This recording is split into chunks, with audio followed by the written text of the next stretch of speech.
Before the dawn of time, before the world took its first breath, there existed the kami, the divine spirits of all things. And among them, veiled in mystery, was Tsukuyomi, the moon god of the celestial heavens. A deity of contradiction, serene, yet shrouded in shadow, luminous, yet eternally distant. This is the tale of the forgotten moon and the tragedy that cast him into exile.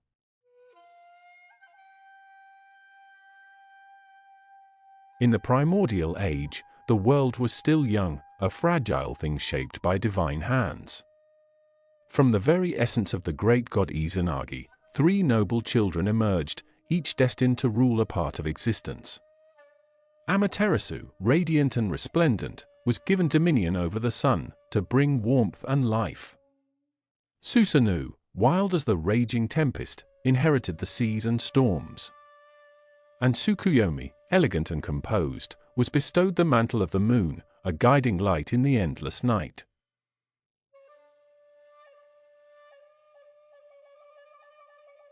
The sun and the moon, 2 halves of a perfect whole, bound in celestial harmony. As Amaterasu illuminated the day, Tsukuyomi adorned the night, their union a delicate balance that dictated the rhythms of time.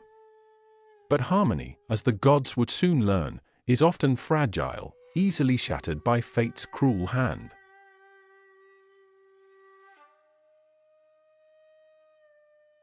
One fateful evening, Tsukuyomi was invited to a banquet held by Ukemochi, the goddess of nourishment. A feast beyond mortal imagination was laid before him, rice born from her mouth, fish conjured from her nostrils, and meat summoned from her very body. It was a divine offering, an act of sacred creation. But to Tsukuyomi, it was an affront, a perversion of purity. Unable to bear the sight of such vulgar sorcery, Tsukuyomi's fury overtook him. With a single strike, he ended the life of Ukemochi, silencing her forever. But in his righteous wrath, he had shattered something far greater than a single existence. He had fractured the very order of the heavens.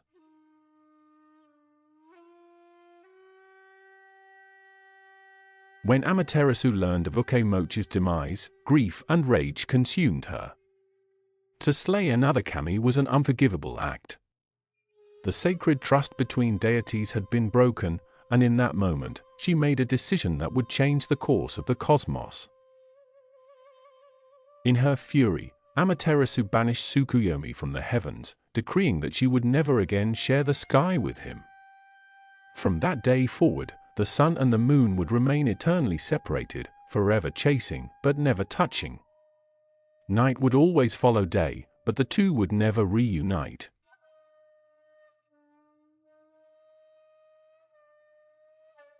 And so, Tsukuyomi became the lonely god, the outcast of the heavens. Once a deity who stood alongside the sun, he now roamed the night in solitude, his light a mere echo of what once was. The moon waxes and wanes, as if mourning its eternal fate, longing for a reunion that will never come.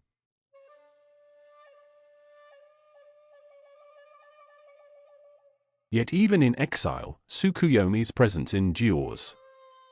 The moon, guardian of the night, remains a symbol of time's passage, of reflection, of hidden truths waiting to be unveiled.